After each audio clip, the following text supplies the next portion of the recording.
5장 1절로 8절 읽겠습니다. 한 절씩 교독합니다.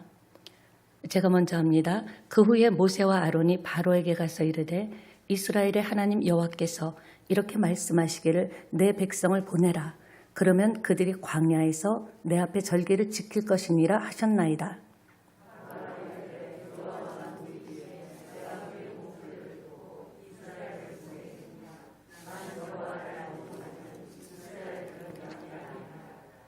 그들이 이르되 히브리인들의 하나님이 우리에게 나타나셨은즉 우리가 광야로 사흘길쯤 가서 우리 하나님 여호와께 제사를 드리려 하오니 가도록 허락하소서.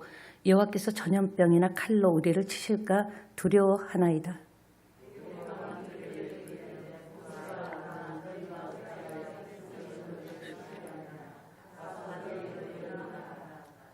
바로가 또 이르되 이제 이 땅에 백성이 많아졌거늘 너희가 그들로 노역을 쉬게 하는도다 하고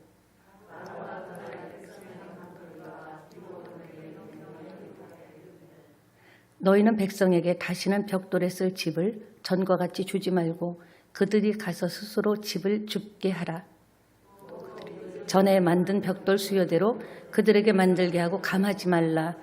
그들이 게으름으로 소리질러 이르기를 우리가 가서 우리 하나님께 제사를 드리자 하나니. 아멘. 오늘 제목 한번 띄워주시겠습니까? 네, 가로 이후의 어려움. 이 가로 안에 뭐가 들어가야 맞을까요? 네, 한번 이야기 한번 해볼까요? 무엇 이후의 어려움. 뭐가 맞을까요? 예? 코로나 이후의 어려움? 예. 코로나가 이제 자다가도 일어나겠어요. 또 다른 분은요?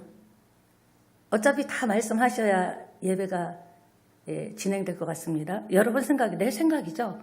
무엇 이후의 어려움? 예? 예, 우리 박수 한번 쳐줍시다. 예. 우리 권사님에게는 신형 냉장고를 냉장고에 포장지를 드리겠습니다. 냉장고 하니까 좀 이거 뒷감당이 안 돼서 제가 겁이 나서 설교가 안 됩니다. 우리가 신앙생활하면서 그러니까 순종 이후에 어려움. 신앙생활하면서 우리가 또 기도 생활하면서 어떤 때 이렇게 기도가 응답이 안 될 때 그리고 하나님께 바라고 원하는 대로 내 삶이 이렇게 인도되지 않을 때 우리는 자신도 모르게 그런 생각이 들 때가 있습니다. 하나님께서 나를 외면하시나? 내 기도는 외면하시나? 이렇게 우리가 마음이 좀 착잡해질 때가 있습니다. 인생을 살아가면서 우리가 문제나 사건이 터집니다. 다 똑같죠? 근데 그렇게 사건이 터지고 문제가 터지면 가장 먼저 이거 어떻게 해결하지? 큰일 났는데 이거 빨리 해결해야 되는데 그러니까 우리가 어떤 문제가 터졌을 때 그리스도 안에 있으면서도 그 문제에만 초점이 맞춰지고 어찌하든지 문제를 해결해야 된다. 그러니까 문제에만 내 문제 해결에만 모든 초점이 맞춰지다 보면 정말 중요한 본질을 놓쳐버릴 수 있다는 겁니다. 무엇입니까? 하나님께서 이 문제를 통해서 그 문제를 통해서 우리 가정에 또 나에게 우리 교회에 하시고 싶은 말씀이 무엇일까? 아니 정말 순종했는데 하나님 사랑하는데 정말 주님이 기도하라 해서 기도하고 최선을 다해서 예배하는데 예배자로 찬양자로 기도자로 섰는데 문제가 해결되지 않을 때는 점점 모든 것들은 다 이렇게 없어지면서 그 문제에만 집중되고 초점이 맞춰지면서 정말 왜 이럴까? 그러나 여러분 문제가 급하고 해결이 안 될수록 여러분 우리는 본질로 들어가야 됩니다. 이렇게 안 풀리는 사건을 통해서 이렇게 안 열리는 문을 통해서 하나님이 나에게 우리 가정에게 또 우리 새찬양교회에 주시고자 하시는 메시지 하고자 하시는 말씀은 무엇일까? 우리가 하나님의 뜻을 자칫하다면 놓칠 수 있다는 겁니다. 그러니까 순종을 해야 된다. 여러분도 동의하십니까? 네, 자신이 없어 보이십니다. 순종을 해야 한다는데 동의하십니까? 그런데 이야기만큼 순종하는 것이 쉽지 않다라는 겁니다. 마음은 있는데 결코 쉽지 않아요. 왜냐하면 순종하는 것으로 끝나는 게 아닙니다.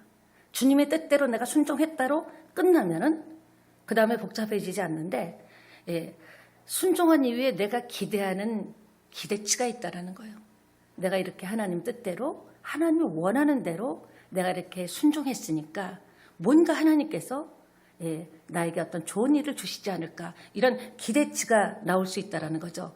근데 우리가 기대했던 것과는 정반대로 내 기대하고는 정반대로 다른 일들이 기대대로 일어나지 않을 때 이루어지지 않을 때 우리는 굉장히 기도에 대해서 한계를 느끼고 힘들다고 생각을 할 수 있다는 겁니다. 여러분 꼭 기억하세요. 내가 순종하고 기도했지만 순종하고 헌신했지만 순종하고 하나님 사랑하고 뜻대로 따르려고 했지만 내 기대와는 다른 결과가 나올 수도 있다는 것, 그것을 여러분이 아셔야 됩니다. 모세는요, 오늘 이렇게 본문에 보면 이스라엘을 구원하시려고 모세에게 우리가 출애굽기 했었죠. 모세에게 애굽에 바로왕에게 가라. 애굽으로 가서 바로왕에게 가라. 그럴 때 모세는요 깜짝 놀랐습니다. 처음에는 못한다고 했어요. 못한다고 한 이유가 뭔가 자신의 한계를 먼저 점검한 겁니다. 하나님께서 하라고 할 때 하나님의 어떤 분인가를 놓쳐버리고 나에게 바로 왕에게 가서 이 말씀을 전하라고? 이건 난 못해. 내 한계로는 나는 광야에 있던 사람인데 입도 뻣뻣하고 말주변도 없고 나는 그동안에 사회생활을 한 것도 아닌데 게다가 그 대국 바로왕에게 어느 날 불쑥 가서 하나님의 말씀을 전하라고 할 때 그는 일단 자신의 능력의 한계를 있다는 것을 인정했다는 거죠. 내성적이고. 그리고 또 하나가 이유가 있었습니다. 아니 지금 내가 어느 날 할아버지가 다 돼서 가서 백성들에게 먼저 말한다고 한들 그 백성들이 내 말을 듣겠습니까? 막 그런 생각이 드는 거예요. 430년 동안 애굽에서 살던 백성들 게다가 어떻게 가서 백성들에게 말하면서도 어떤 뭔가 보장도 없어요. 약속도 없어요. 하나님 말씀대로 전하는데 백성들이 내 말을 안 들을 것이다 이렇게 생각한 겁니다. 그리고 한두 명도 아니고 200만 명이나 되는 백성이 어느 날 불쑥 나타나서 자기가 이렇게 하나님의 뜻을 전한다고 이스라엘 백성들이 듣겠는가? 자기는 들을 수 없다고 결론을 내린 겁니다. 그러자 하나님께서는 내가 너와 함께 할 것이라고 말씀하셨습니다. 오늘 이 밤에 기도할 때 이런 하나님의 음성이 있다면 우리는 힘을 얻겠죠. 내가 너와 함께 할 것이다. 그래요. 내 한계로는 자신의 역량으로는 자신의 능력으로는 할 수 없는 일들을 구하는 것이 기도입니다. 내가 할 수 있는 것은요. 특별히 기도하지 않고 몸부림치지 않아도 할 수 있는 거예요. 기도라는 것은 무엇입니까? 내가 최선을 다했지만 그 이상 한계점에 딱 다다랐을 때 하나님 여기까지는 최선을 다했는데 이제 제 힘으로는 못하겠습니다. 하나님이 힘을 실어주세요. 능력을 부어주세요. 은혜를 부어주세요. 이렇게 기도하는 것이 기도죠. 그러니까 이 사람들을 설득하는 것은 200만 명이 넘는 사람들을 설득하는 것은 이것은 이루어질 수 없다고 이렇게 생각을 한 겁니다. 그리고 근데 하나님께서 너와 함께 하시겠다고 했으니 이제 믿고 나가서 정말 두려웠지만 내성적이고 성격도 막 이렇게 발갈하지도 않고 완전히 바뀌었죠. 그 광야에서. 근데 일단 백성들에게 백성들이 안 들을 텐데 한다고 되나? 그래 일단 하나님이 하라니까 해보자. 근데 의외로 백성들이 그의 말을 들은 겁니다. 그러니까 깜짝 놀란 겁니다. 아마도 이 모습 속에서 백성들이 들었을 때 모세가 굉장히 흥분했을 것 같아요. 자기는 절대 안 듣는다고 생각했는데 하나님의 명령대로 순종했더니 백성들이 자기 말을 듣고 하나님 말씀을 받았다라는 거죠. 여러분도 그런 경험 해보셨습니까? 내가 순종하고 하나님 사랑하고 막 열정적으로 하나님 앞에 나올 때 이상하게 예수 믿고 난 다음에 경험하셨을까요? 순종했더니 안 될 것 같은 일도 막 되고 생각지도 않았던 사람들을 만나게 되고 많은 일들이 일어나는 것들을 여러분 경험해 보셨으면 아멘 한번 해봅시다. 그렇죠? 그러니까 모세도 와 역시 하나님은 뭔가 있어. 하나님은 한 방이 있는 분이야. 딱 생각하면서 그래 200만 명도 설득했는데 바로 그 한 사람쯤이야. 바로를 굉장히 약하게 본 거예요. 200명도 설득했는데 바로쯤은 하나님께서 내가 순종했고 애굽에 왔기 때문에 하나님께서 역사하실 것이다. 그러니까 모세와 아론은 쉬워 보이는 바로에게 갔을 때는 편한 마음으로 갔어요. 좀 마음에 좀 무게도 있었겠지만. 왜냐? 저번에도 순종의 열매를 거뒀잖아요. 백성들이 안 들을 것 같은데 200만 명이 다 들었죠. 그러니까 순종했더니 들었잖아. 그럼 바로도 우리가 순종했으니까 들을 것이다. 이렇게 생각했는데 바로에게 가서 내 백성을 보내라. 우리가 절기를 지켜러 제사하러 가야 된다. 그랬을 때 바로가 반응은요. 미친 소리 한다는 거예요. 그러니까 여기서 충격받은 겁니다.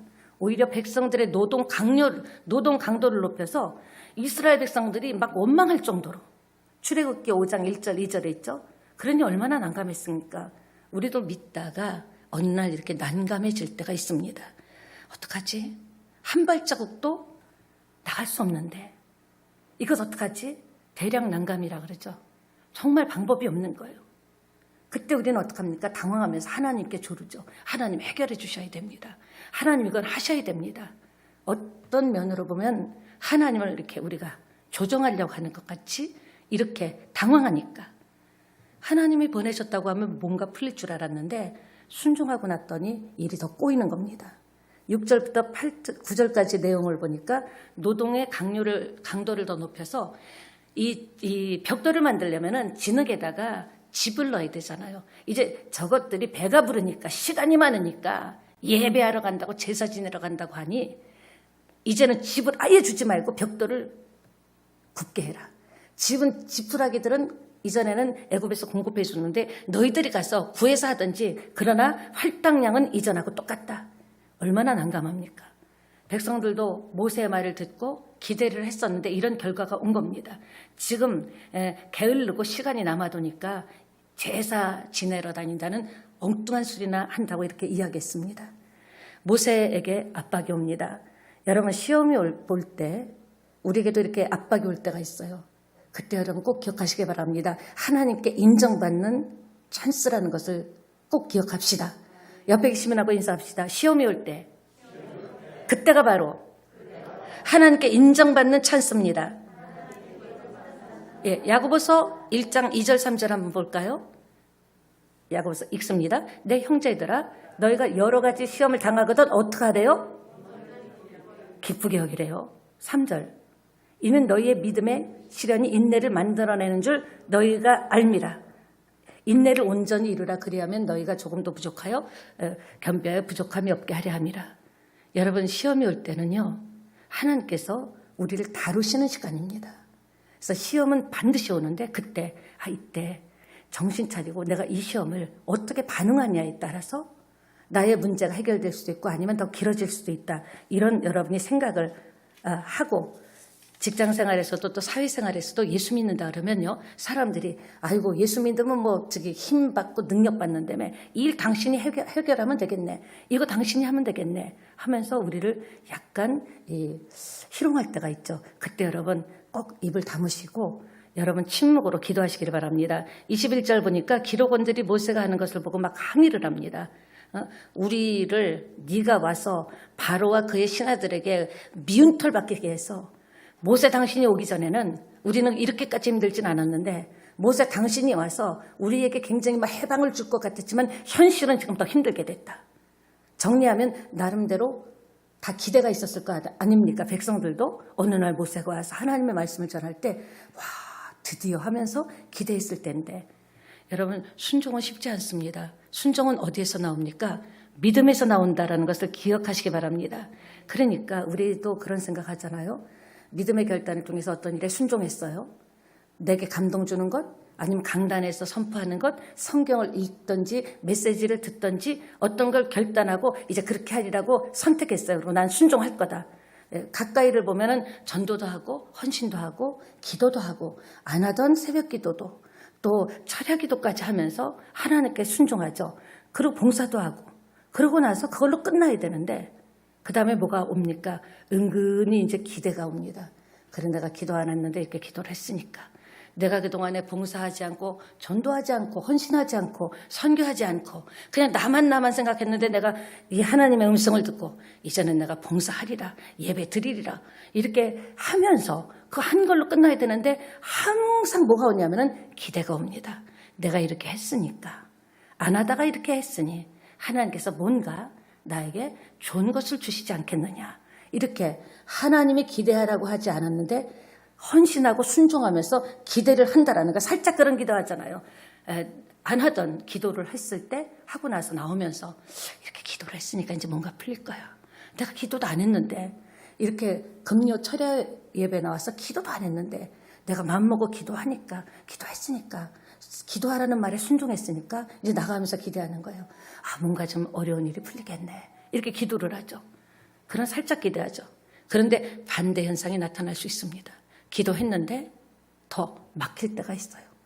순종했는데 하나님 뜻대로 했는데 일이 더 예상치 않은 일이 부딪히고 어려운 일들이 우리에게 올 수가 있다는 겁니다. 그때 여러분 꼭 이 한마디만 기억하시기 바랍니다. 어려움은 우리를 주님께로 인도한다. 따라합시다. 어려움은 우리를 주님께로 인도한다. 믿습니까? 네, 잠언 16장 9절 한번 보겠습니다. 읽습니다. 사람이 마음으로 자기의 길을 계획할지라도 그의 걸음을 인도하시는 이는 여호와시니라. 하나님만이 우리를 인도하는 거예요. 우리가 오만 생각을 다 하고 오만 계획을 다 세워도 하나님이 맞다고 할 때 하나님께서 인도하신다라는 것을 믿게 되시기를 예수님의 이름으로 축원합니다. 그러니까 어려움의 본질이 뭔지를 파악하기보다는 여러분 기도했어요. 헌신했어요. 진심이에요. 잘 보이려고 한 거 아니에요. 전심으로 했어요. 순종했어요. 그런데도 어려움이 보일 때는 다른 모든 것을 할 생각하지 마시고요. 주님께 가까이 나가는 시간 되시기를 다시 한번 축원합니다. 주님께 돌아오면 돼요. 헛헛하고 섭섭한 마음이 있더라도 내가 이렇게 최선을 다하고 주님 내 마음 아신다는데 이쯤 정도 되면은 안 하던 기도도 더 강화하고 예배도 더 드리고 최선을 다하는데 그럼 좀 해결되고 풀려야 될 것 아닌가? 안 풀릴 때 섭섭함에 시험에 빠지지 마시고요. 그때도 주님께로 가까이 나올 때 하나님께서 그럼에도 불구하고 가까이 나오는 그 모습에 여러분을 기뻐하시고 받아주시고 은혜 주시리라고 저는 믿습니다. 주님께로 돌아가면 그게 유익인 거예요. 고난당하는 것이 내게 유익이라는 것이 뭘까요? 고생하는 게 유익입니까? 가난한 게 유익입니까? 힘든 게 유익입니까?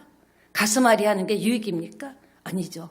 고난 때문에 하나님께 더 가까이 가기 때문에 하나님의 품속으로 들어갈 수 있기 때문에 하나님의 뜻 속으로 하나님의 생각과 계획과 방향 속으로 들어갈 수 있기 때문에 그래서 고난당하는 게 유익이라고 한 줄 믿습니다. 그렇습니다. 하나님께서 지금 모세 보세요. 모세는 난감하잖아요. 자기가 뭐 오고 싶어서 온 것도 아닙니다. 저여저해서 온 것도 아니에요. 가기 싫은데 하나님께서 아론을 붙여줄 거다. 너 말 못해? 네 형 아론 있잖아. 말 잘하는 아론 붙여줄 거야. 하나님과 씨름을 하다가 굴복하고 왔다면은 정말 잘 풀려야 되는데 난감한 문제가 자꾸 벌어지고 백성들이 원망하고 바로왕 애굽의 바로왕은 더 완악하게 하니까 그런 모든 문제를 가지고 문제가 생기고 어려움이 생기고 힘들고 섭섭하고 아플 때마다 하나님께 가까이 갔습니다. 가서 하나님께 이런저런 얘기를 하고 하나님께 자기의 처지를 얘기하고 어떻게 했으면 좋겠냐고 속사정을 이야기하고 하나님과의 관계가 깊어진 줄 믿습니다. 여러분 잘 되는 것만이 중요한 것 아닌 것 같아요. 정말 중요한 것은 제대로 되는 겁니다. 우리가 어려움이 고난이 아픔이 질병이 안 좋죠. 그러나 그것 때문에 그 사건 때문에 그 질병 때문에 그 돈 문제 때문에 하나님 앞에 나와서 하나님께 자꾸 고백하고 하나님께 이야기하면서 하나님과의 관계가 깊어질 때 은혜가 임할 줄 믿습니다. 성경은 관계를 굉장히 중요시합니다. 여러분 의가 뭡니까? 좋은 관계입니다. 하나님과 좋은 관계를 맺기 위해서는 반드시 내 의가 아니에요. 십자가의 도를 붙잡아야 될 줄 믿습니다. 그래야 할 때 십자가 없이는 하나님과 좋은 관계를 맺을 수가 없는 거예요. 힘들고 어려울 때마다 나를 위하여 나를 사랑하사 당신의 몸을 깨트리신 예수님의 십자가를 바라보면서 예수님께서 마지막으로 다 해결했다라는 말씀을 믿으면서 힘들고 어렵고 순종하는데 안 풀리고 서운함이 오고 갈등이 오고 내가 기대했는데 난 정말 전심으로 했는데 난 정말 진심으로 모든 것에 다 순종하려고 몸부림쳤는데 근데 기대치 않은 전혀 상관없이 순종했는데 어려움이 올 때 그때는 바로 하나님께 더 가까이 가고 하나님께 여러분의 얘기를 다 속사정을 얘기하고 섭섭한 얘기, 힘든 얘기 다 하면서 그러면서 하나님과 주고받으면서 하나님과의 관계가 깊어질 줄 믿습니다. 여러분 그렇습니다. 좋은 관계는 마음과 굉장히 관련이 커요. 모세는 어려울 때 사람을 만나지 않았습니다. 변명하지 않았습니다. 토론하지도 않았습니다. 어떻게 했습니까? 그 시간마다 하나님과 깊어진 거예요. 때로는 울기도 하면서, 때로는 가슴을 치기도 하면서. 하나님 보시잖아요. 아시잖아요. 여러분, 순종 이후에 오는 어려움은요, 목적이 하나님과 관계가 깊어지는 인생대라는 것입니다. 믿습니까? 예, 순종했는데 어려움이 왔습니까? 하나님의 음성입니다. 그 관계가 깊어지고 하나님과 관계를 통해서 말씀과 믿음으로 설 때 역사가 일어날 줄 믿습니다. 그러니까 순종 이후의 어려움은요, 우리가 뭘 생각해야 되냐면 하나님과 대화하면서 마음이 깊어지는 거예요. 하나님을 귀로만 듣는 것이 아니라 계속 깊은 대화를 나누면서 기도하면서 하나님을 뭐로요? 마음으로 대화하게 되는 겁니다. 그럴 때 하나님과 마음이 통하게 됐죠. 말씀을 마무리하겠습니다. 순종 이후에 어려움은 외적 승리가 전부가 아니라는 거예요. 여러분, 문제는 해결됐는데 하나님과 멀어진 사람이 있습니다. 가난했다가 하나님께서 은혜 주시고 처절하게 피눈물 흘려서 하나님께서 축복 주셨을 때 하나님 떠난 사람 너무나 많습니다. 여러분, 질병으로 고통당하다가 저희 교회만 해도요, 질병으로 고통당하다 병 고침받고 흔적 없이 사라진 사람이 많습니다. 하나님이 저와 여러분에게 여러 가지 시험과 시련을 주는 것은 이 땅의 전부가 아니라는 거예요. 언젠가는 하나님 앞에 서야 되는데 어떤 모습으로 서야 되느냐는 거죠. 여러분, 순종하셨다면 하나님 이미 받으셨습니다. 순종했는데 위기가 오고 어려움이 오고 가난이 오고 질병이 오고 여러 가지 문제가 생겼다면 그것은 하나님께 가까이 나오라는 하나님의 초대인 줄 믿게 되시기 바랍니다. 그 문제를 놓고 하나님과 깊어진다면 정말 현상의 회복이 아니라 영적인 회복이 먼저 올 때 여러분의 삶도 회복될 줄 믿습니다. 그러니까 순종 이후에 더 깊어지는 자리로 이끄시는 거예요. 순종했는데 어려움이 왔다. 순종 이후에 더 깊어지는 은혜의 자리로 이끄시는 것이고요. 존재의 복을 누리는 것은요, 잠깐입니다. 내가 축복받고 물질이 있고 해결되고 그건 잠깐입니다. 우리가 현상에 자꾸 움직이면 안 될 것 같아요. 깊이가 있는 신앙생활 되기를 축원합니다. 이런 사람이 우리 새천년교회 보배가 될 줄 믿습니다. 예, 길이로 살지 말고 무게로 삽시다. 따라합시다. 길이로 살지 말고 무게로 살자. 아멘. 이 시간에 기억하시겠죠? 메시지가 좀 이렇게 정리가 되십니까? 예, 순종 이후에 어려움이 올 땐 그건 뭐다? 현상만 보고 현상만 쫓아간다면 하나님과 멀어집니다. 이 사건을 통해서 왜 더 어려움이 왔을까? 하나님 좋으신 분인데 이 어려움을 통해서 하나님과 깊어지기를 원하는구나. 하나님이 하실 말씀이 있구나. 하나님이 나와 우리 가정에게 하고 싶은 말씀이 있구나. 그 결과는 선으로 이루어질 줄 믿습니다. 찬양하고 우리 함께 기도하기를 원합니다. 어떤 기도를 해야 될까요? 11월부터 이제 발표됐는데 이제 시작되는 위드 코리아. 위드 코리아의 관건은 무엇인가? 접종률이 높아져야 됩니다. 여러분 주변에 같이 기도하면서 여러분도 접종 다 받으시고요. 두려워하지 마시고 접종률이 높아질수록 사회가 정상으로 돌아갈 줄 믿습니다. 그래서 우리 대한민국의 전 세계 모든 삶이 기지개를 폈으면 좋겠어요. 2년 동안 완전히 식물인간같이 지냈거든요. 살아나는 역사가 일어나서 모든 것이 다 정상으로 돌아가게 해달라고 그 기도 했으면 좋겠고요. 교회는 영혼 구원을 위해서 기도하시기를 원합니다. 찬양하고 먼저 이 기도 먼저 하고 개인 기도 하겠습니다.